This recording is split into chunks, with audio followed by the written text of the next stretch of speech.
Hey world, what's up, man? It's Patrick Lovell coming at you Thursday, October 6th at approximately 1:40 p.m. my time. And Jesus Christ, there's a lot going on right now.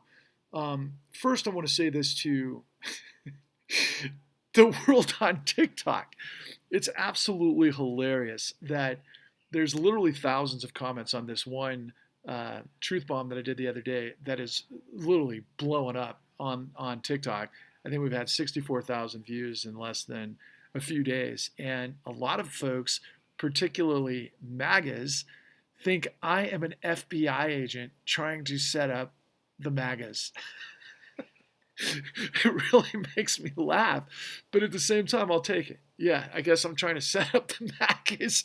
Okay, sure. Patrick Lovell's the guy that's trying to take down the MAGAs with the FBI and set them all up so I can get them in a crossfire and then take care of business. It's not my intent. Why not? No, I'm just kidding. Look, people, the internet is blowing up today. All right. There's so many people all over Twitter, for example, that are like, oh my God, QE this, QE that. People are just kind of coming into it. Others, like the apes, are really on top of their game and their entry point and the stuff that deals with, Citadel and all of the huge hedge funds and the titans that have manipulated this thing. And they realize that QE, kind of liquidates the ability to create these monopolies and these hedges and all of these types of things, which I'm going to watch the apes documentary on TikTok tonight, or what am I trying to say? Netflix tonight, which I'm very interested in. But guys, oh my God, I'm getting like, I don't know what's going on. There's this like crazy, like this thing gurgling below the surface, and people are starting to come to ask the right question. And these are people that don't have any idea who I am, but many people are starting to ask the question about quantitative easing. And many people are trying to like put two and two together, and they're trying to understand how this fits in ideological spectrums and maybe economic engines. And I have people like trying to challenge me who call themselves capitalists, who happen to be in the game where they get their money based on this system that makes them socialists. And that's part and parcel to the whole thing I've been trying to unveil on you, which is funny because of all of the confusion, but it's not funny because of all of the confusion, because it's a criminal racket. It's a fucking stupid criminal racket that just so easily compromised everything in the United States, from the law to our history to the sacredness of, quite frankly, the American dream and free markets and pull yourself by bootstraps, and the basket, the competitiveness of what we are. And interestingly enough, Joe Biden, President Biden, just announced that he's, I think, I'm not sure exactly how to articulate exactly what happened in this presidential executive order, but it appears that that thousands of people, maybe tens of thousands of people that have or are in prison for marijuana usage, may be getting out as a result of decriminalizing marijuana under Schedule One, as a drug similar to heroin and/or what are some of the other big ones? Just all the heavy drugs that are more what we'd call criminal. So they're decriminalizing marijuana, which is going to be a big boost to Biden and the Democrats for the midterms. But I would maybe suggest to President Biden that if you surrounded Wall Street with the United States military, and you said the jig is up, and you made QE a Schedule One drug, and you put all of the drug addict, heroin frickin' drip QE fanatics on Wall Street that have been destroying us through deception for the last 12 years in the prison placement made vacated by the folks that had been there for marijuana, we might have ourselves a renaissance. I'm sorry to make light of this, because there's a lot of poor people that are in prison that have been there for a long time for marijuana convictions, when literally Wall Street has been stealing from everyone for to the tune of trillions upon trillions of dollars and destroying people, and they don't go to jail. It's not funny. It's funny that I'm in this situation like the Matrix. And I do want to say this just really briefly, and I'll keep it really tight today. So I found out recently that Meta, which is Facebook, is putting giant terminals and data centers right next to the giant terminals and data centers of the National Security Administration in a location not far from where I live. Now, frequently, I'm calling people talking about this huge march on Washington, D.C., where we go to the Fed and we unlock the truth to the millions upon millions of people around the globe that have need to understand that Federal Reserve Act 13.3 was used illegally to backstop with the full faith and credit of the United States, a criminal racket that the world's that have never seen. And I'm going to introduce you and the world to people who are literally the foam on the runway of the crashing banks that got destroyed by the system, set up, pulverized, their lives ruined because of a criminal racket that wormed its ways through the courts, because quantitative easing allowed that. In addition to buying back bonds and turning all of these goddamn, primary dealer brokers of the too big to fail institutions and giant hedge funds and private equity that got free money and capital, which is basically the heroin that fueled their betrayal of the United States.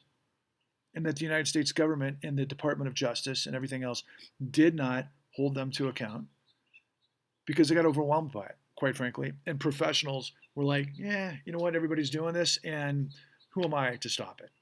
Well, Patrick Lovell, who came from really Main Street, let's just say that, and a guy who just his whole life has been a competitor, a brawler, a guy who's been an extreme sports athlete, and pretty committed and pretty competitive, and who has been a capitalist and who understands the whole magnitude of what the United States government was created to do. I understood from the very beginning because I studied political science. I worked in Hollywood at the highest levels. I've been in business for a long time. I knew this was all absolute insanity and bullshit.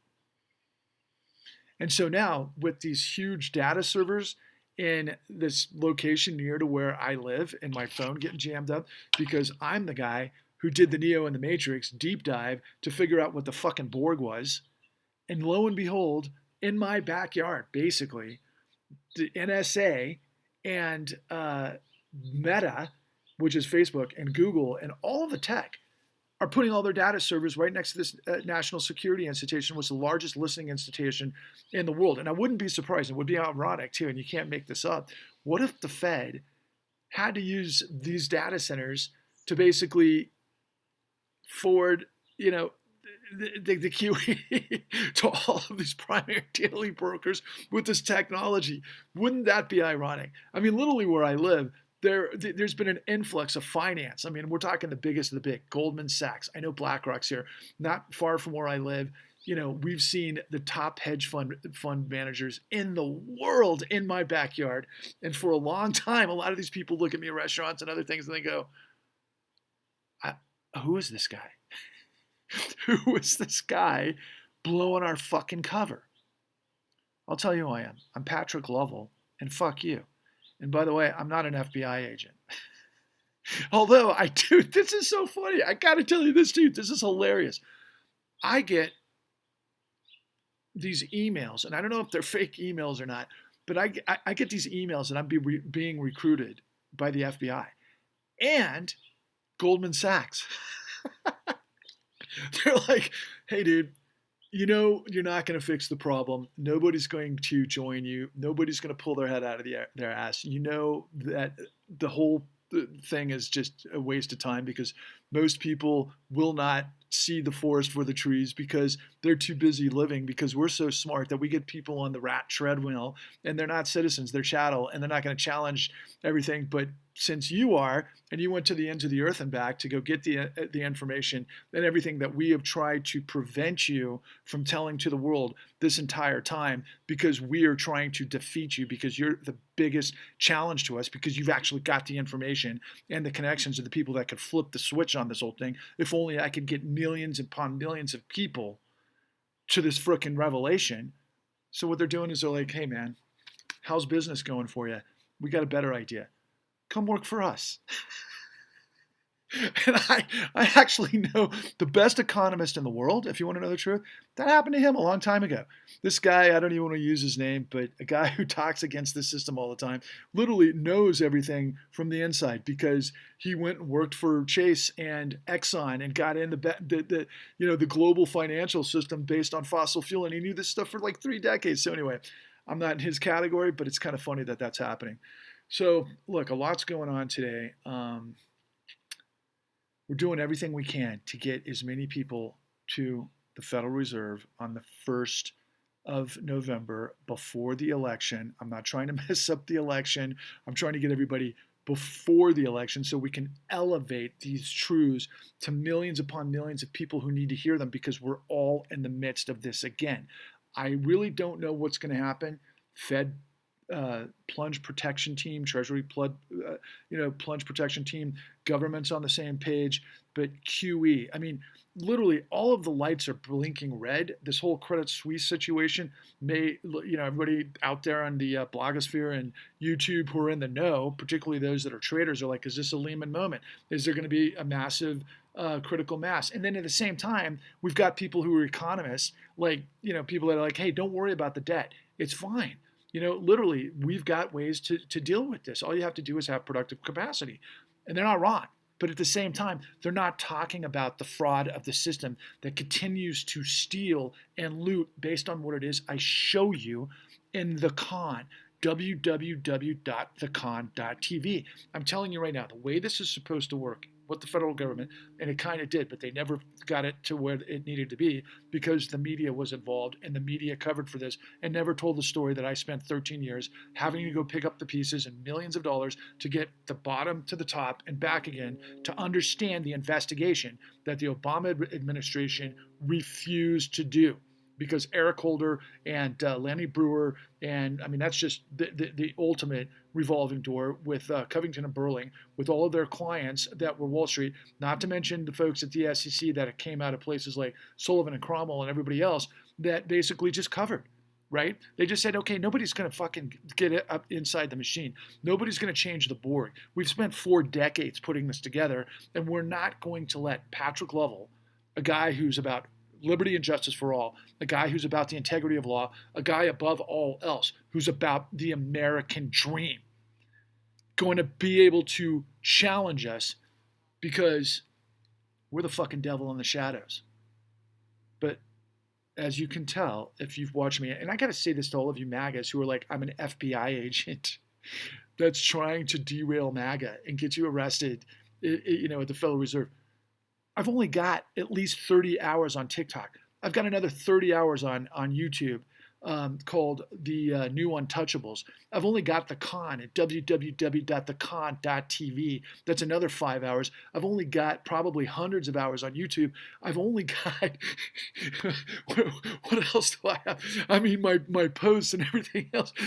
And you're like, all it would take is you to look in like 5 different directions, and you know exactly who I am. I'm just the American dream, motherfuckers. I'm life, liberty, and pursuit of justice. I'm Popeye and fucking Mike Tyson with a goddamn uppercut that's gonna blow this shit wide the fuck open because somebody's gotta do it, and I've been doing it for the last 13 years. The entire world is coming around this again. You know why? Because we never dealt with this. And so by my count, we're literally in the 4th version of what I've been trying to tell you has been going on since 2009. Now, interestingly enough, one of the main reasons that we want to march on the Federal Reserve on 11/1 of 22 is I thought, it's got to be before the election, and it's got to be 1 + 1 = 2. But interestingly enough, and a guy I'm coming into contact with now, a guy who's done some tremendous work called Easy Money, a book called Easy Money. He's an investigative journalist, done some tremendous work on the Koch brothers and their machine. But he got into asking questions about the Fed. He doesn't know the whole story. I'm going to unload on him a lot of stuff that I know that's going to make his light bulbs go, are you kidding me?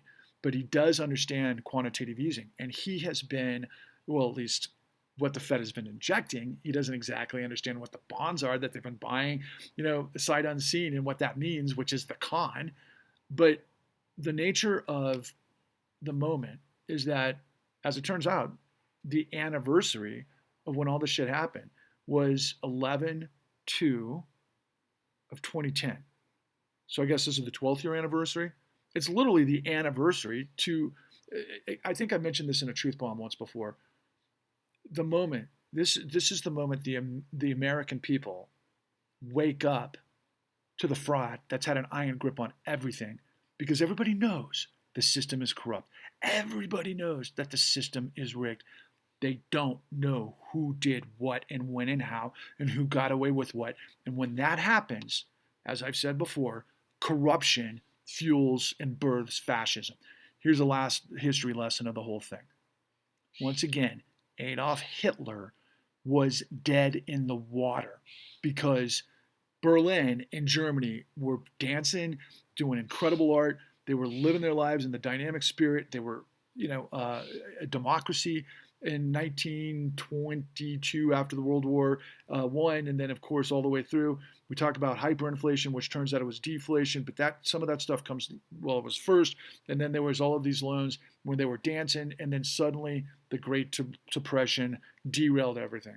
Hitler had been out there the whole time going, hey, you know what? It's the fucking Jews. It's this guy. It's that guy. It's everybody that's destroyed you. Join me. We will make Germany great again, which he got actually from the KKK, which is fucking crazy. But the bottom line is, it was the Great Depression that fucking kicked the Nazi machine into high gear. If we're not careful, given the political constraints of what's going on right now, this shit could go sideways. Again, I'm red, white, and blue. I'm the kind of guy that would have gone, hopefully, the beaches of Normandy. I felt very bad that I wasn't in Fallujah. I know a lot about 9/11, and I turned my patriotic endeavors and my investigative journalism skills and my quest for the truth, and I've laid it all on the line to bring you the largest criminal conspiracy and cover-up in history that never ended. If we're going to get the United States back, if we're going to recreate this engine, we could honestly, I believe, create a renaissance that would last our lives and so much longer. You got to have the law. You got to have accountability. You got to have investigations. Otherwise, criminals will run roughshod over everything, and they will rape everything they can get their hands on, and then they'll blame everybody else, which will give us the second tier of misery. Why would you sit on the sidelines and let that happen? Please share this. Go viral. Patrick Lovell has the truth. The con is the truth. The march is 11/1/22. The time to make history is now, because if we don't do this, I think the forces, and I don't think we're going to stop what's happening next. We just need to make everybody aware. I think we could be on the verge of a global turmoil. There's a very good chance that no matter what, okay, this is probably what's going to happen. Those that are in debt are going to go bankrupt. Those that had jobs are going to lose their jobs, not be able to pay their debt, go bankrupt. They're going to get basically swept under the rug like they did to us in 2008. And then the machine is going to get trillions of dollars of free money based on the full faith and credit of the United States, that all of these people, one way or the other, probably got a lot of credit based on the same type of fraudulent terms that we did back in 2008. It's the same thing. It's the Lehman moment. Now, is it all predicated on housing? That's a part of it. What they're saying is this is the everything bubble. The time to wake your fucking ass up is right now. Let's get busy and supercharge the American dream. We can do this if we're all enlightened and emboldened and have the courage to be what we inherited, citizens. If you don't get on board this and you're not informed, you're chattel and you're being led to slaughter. Pick a side, man. It's time to get busy. Onwards and upwards.